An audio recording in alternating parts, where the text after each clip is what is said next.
Hi everyone, welcome back to my channel. My name is Anil और ECMAScript की इस video के अंदर हम बात करने वाले हैं जनरेटर्स की। जनरेटर्स बेसिकली इंट्रोड्यूस हुए थे ECMAScript 6 वर्जन के अंदर, या फिर 6th एडिशन भी बोल सकते हो। और ये अपने आप में एक इंटरव्यू क्वेश्चन है, पूछ लिया जाता है कि जनरेटर्स होते क्या हैं। इसकी बात भी करेंगे, बट पहले पॉइंट्स ही कवर कर लेते हैं। सो जनरेटर्स क्या होते हैं ऑब्वियसली ये पढ़ेंगे। उसके बाद में एक जनरेटर फंक्शन बनाते हैं, कैसे बनाते हैं और ये कैसे अलग होता है नॉर्मल फंक्शन से। इसके अंदर एक यील्ड होता है, वो क्या होता है, और उसके बाद में इसको कैसे यूज़ कर सकते हैं हम, और ऑब्वियसली इंटरव्यू क्वेश्चंस भी। सबसे पहली चीज़ कि जनरेटर्स होते क्या हैं। जनरेटर्स बेसिकली फंक्शन ही होते हैं, बट इनको हम पोज एंड रिज्यूम कर सकते हैं। जैसा कि एक फंक्शन के अंदर 20 लाइन का कोड लिखा हुआ है और हम चाहते हैं कि वो 20 लाइन में से कुछ स्टेप्स बन जाएं, कि जब मैं पहली बार कॉल करूं तो कुछ पार्ट कॉल हो, दूसरी बार में फिर कुछ पार्ट कॉल हो, तीसरी बार में थोड़ा सा और आगे तक कॉल हो। जैसे कि एक मूवी हम देख रहे होते हैं, वैसे हम उसको बीच बीच में बेसिकली पॉज और रिज्यूम कर सकते हैं। सिमिलरली हम जनरेटर फंक्शन को भी बीच में पॉज और रिज्यूम कर सकते हैं। सो अब देखते हैं कि ये फंक्शन बनते कैसे हैं। सबसे पहले मैं आपको एक नॉर्मल फंक्शन बना के दिखाता हूँ। लेट्स से मैं एक नॉर्मल फंक्शन का नाम रखता हूँ यहाँ पे फंक्शन स्टेप्स, राइट। ये हमारा एक नॉर्मल फंक्शन होता है। और अगर हम बात करें कि इसको अगर मुझे जनरेटर्स बनाना है तो कैसे करेंगे, इसके सामने जस्ट एक स्टार लगा दो तो उससे पता चल जाता है कि बेसिकली जनरेटर फंक्शन है, राइट। अच्छा, ऑल राइट। अब हमने बात करी थी कि हम स्टेप्स वगैरह कैसे डिफाइन कर सकते हैं, वो करते हैं यील्ड से।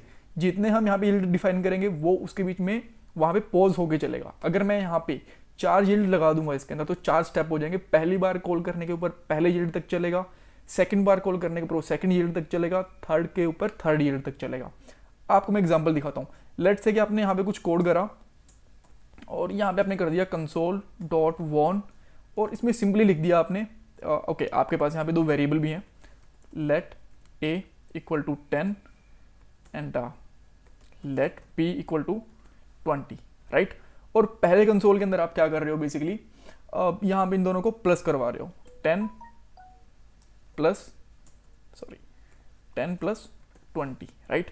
आप चाहते हो कि जब एक बार क्लिक हो तो ये प्लस करे, सेकंड बार के ऊपर ये बेसिकली माइनस करे। तो आप कैसे करोगे, तो आप यहाँ पे एक स्टेप रुकने के लिए यहाँ पे लगा दोगे यील्ड, ठीक है। और यील्ड के अंदर आप चाहो तो कोई एक मैसेज भी डाल सकते हो, जैसे कि स्टेप 1 कंप्लीटेड,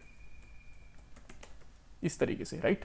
तो जब आप पहली बार कॉल करेंगे तो ये यहाँ तक चलेगा। अब मैं यहाँ पे डालता हूँ सेकंड टाइम के लिए कि मैं एक और इसके अंदर स्टेप डाल रहा हूँ। अब हम इसमें करते हैं -10 आ जाएगा इसके अंदर, और यहाँ पे लिखता हूँ स्टेप 2 कंप्लीटेड। सिमिलरली मैं यहाँ पे थर्ड स्टेप भी डाल देता हूँ और यहाँ पे मैं करता हूँ इसकी मल्टीप्लाई, और यहाँ पे लिख देता हूँ स्टेप 3 कंप्लीटेड। और जब आपके सारे के सारे स्टेप्स कंप्लीट हो जाएंगे तो आप बेसिकली इसमें कुछ रिटर्न भी डाल सकते हो। लेट से आपने यहाँ पे रिटर्न डाल दिया है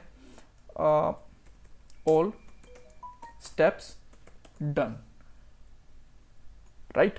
तो जस्ट एक बार इसको फॉर्मेट कर लेता हूं मैं। तो ये हमारा एक जनरेटर फंक्शन बन गया। अब हमें ये स्टेप्स रन कैसे करने हैं वो देखने हैं। तो देखो, मैं बार बार कैसे यूज़ करूंगा इसको, अगर क्योंकि मैं एक ही बार रन कर सकता हूं यहाँ पे, तो क्योंकि यहाँ पे रिलोड करने के बाद तो एक ही स्टेप कॉल होगा, जैसे रिफ्रेश करूंगा तो फिर से दोबारा कॉल हो जाएगा। इस टाइम के ऊपर वो पोज और रिज्यूम नहीं होगा अगर आप रिफ्रेश करोगे तो। ये क्वेश्चन भी पूछ लिया जाता है कि क्या रिफ्रेश के ऊपर पोज एंड रिज्यूम होगा। जी नहीं, क्योंकि पूरा ऊपर डोम फिर से रिलोड होता है, इसीलिए, ठीक है। तो उसके लिए हम क्या करेंगे, मैं यहाँ पे बटन बना देता हूँ। लेट्स से यहाँ पे मैं एक बटन मैंने डिफाइन कर दिया, ठीक है। और बटन पे करता हूँ go step by step, all right. और अब मैं एक फंक्शन कॉल करता हूँ इसके ऊपर ऑन क्लिक के ऊपर मैं यहाँ पे लिखता हूँ गेट स्टेप्स। इस तरीके से हम कोई भी फंक्शन बना सकते हैं, कोई जरूरी नहीं कि हम सेम नाम ही रखें, कुछ भी रख सकते हैं। और यहाँ पे जब मैंने ये फंक्शन को मैं कॉल करूँगा, इसके अंदर हम जनरेटर्स को बेसिकली कॉल करेंगे, ठीक है। मैं यहाँ पे एक फंक्शन बनाता हूँ, फंक्शन इस तरीके से, और यहाँ पे मैं इसको कॉल करूँगा फंक्शन को। लेकिन आपको एक चीज़ ध्यान रखनी है, इसका इंस्टेंस आपको बाहर ही रखना पड़ेगा, इसके अंदर इंस्टेंस मत बनाना, नहीं तो हर बार एक नया इंस्टेंस ही बनेगा। यहाँ पे आप रखोगे STP, कुछ भी रख लो, और इसका हम यहाँ पे इंस्टेंस बना लेते हैं स्टेप्स का, ठीक है। और यहाँ पे हम कॉल करते हैं कंसोल डॉट वॉन ही कर लेता हूँ मैं यहाँ पे, और यहाँ पे लिखता हूँ stp डॉट नेक्स्ट। ये क्या करेगा, नेक्स्ट इसको पोज करके बार बार रन करेगा, बस एक स्टेप तक रन करेगा फिर इसको पोज कर देगा। अब हम इसको ट्राई करते हैं, मैं इसको रिफ्रेश करूंगा, मेरे पास यहाँ पे बटन आ गया, मैंने फर्स्ट क्लिक करा तो यहाँ पे आया 30, first step completed, done false, क्योंकि अब तक ये कंप्लीटली डन हुआ नहीं है। मैं सेकंड पे क्लिक करूंगा तो यहाँ पे आएगा -10 वैल्यू, इसके अंदर सेकंड स्टेप कंप्लीटेड, ठीक है, अब ये भी फॉल्स है।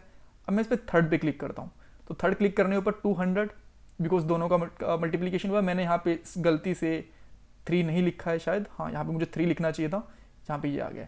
और बाद में जब मैं इसको लास्ट बार क्लिक करूंगा तो अब ये डन हो जाएगा और ऑल स्टेप्स डन हो गया, ठीक है। अगर आपको वैल्यू प्रिंट करवानी है तो यहाँ पे डॉट वैल्यू कर सकते हो, इसमें कोई प्रॉब्लम नहीं है। एक बार फिर से ट्राई कर लेते हैं, यहाँ पे 3 कर दूंगा मैं, और एक बार फिर से ट्राई कर लेते हैं। तो just one, just give me a moment, first step, second step, third step and then done, ठीक है। तो इस तरीके से आपसे पूछ लिया जाएगा कि यील्ड क्या काम करता है। यील्ड बेसिकली स्टेप्स बनाने के काम आता है। जनरेटर्स क्या होते हैं, ऐसे फंक्शंस जिनको हम पॉज एंड रिज्यूम कर सकते हैं। जनरेटर को हम कॉल कैसे करेंगे, कॉल करने के लिए मैं डॉट नेक्स्ट, पहले इसका ऑब्जेक्ट बनाना पड़ता है और बाद में डॉट नेक्स्ट फंक्शन यूज करना पड़ता है। डिफाइन करने के लिए हम स्टार लगाते हैं, जिससे पता चलता है कि जनरेटर्स है। So that's all for this video. कुछ क्वेरी है तो मुझे कमेंट बॉक्स में पूछ सकते हो। चैनल को सब्सक्राइब करना, वीडियो को लाइक करना बिल्कुल भी मत भूलना। Bye bye, take care.